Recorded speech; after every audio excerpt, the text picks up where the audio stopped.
ठीक है, तो ये है सिस्टमैटिक इन्वेस्टमेंट प्लान यानी एसआईपी के लिए टॉप 3 फ्लेक्सी कैप फंड्स का एक quick overview. Flexi cap mutual funds आजकल काफी पॉपुलर है ना? खासकर जब बाजार ऊपर नीचे हो रहा हो। इनकी खासियत यह है कि फंड मैनेजर कहीं भी पैसा लगा सकता है, बड़ी छोटी किसी भी साइज की कंपनी में। हाँ, एक रूल है कि कम से कम 65% पैसा इक्विटी में होना चाहिए।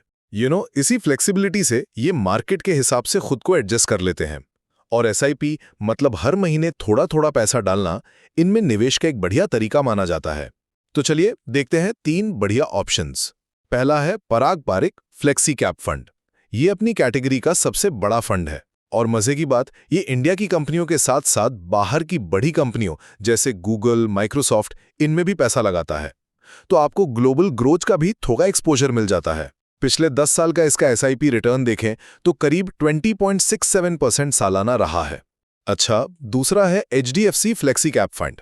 ये साइज में नंबर 2 पर आता है।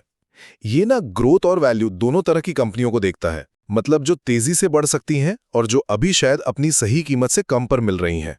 ज्यादा पैसा इनका बड़े स्टॉक्स, खासकर बैंकों में लगा हुआ है। इनका 10 साल का एसआईपी रिटर्न भी काफी अच्छा है, लगभग 20.04% सालाना। और तीसरा Franklin India flexi cap fund. ये इंडिया के सबसे पुराने फंड्स में से एक है।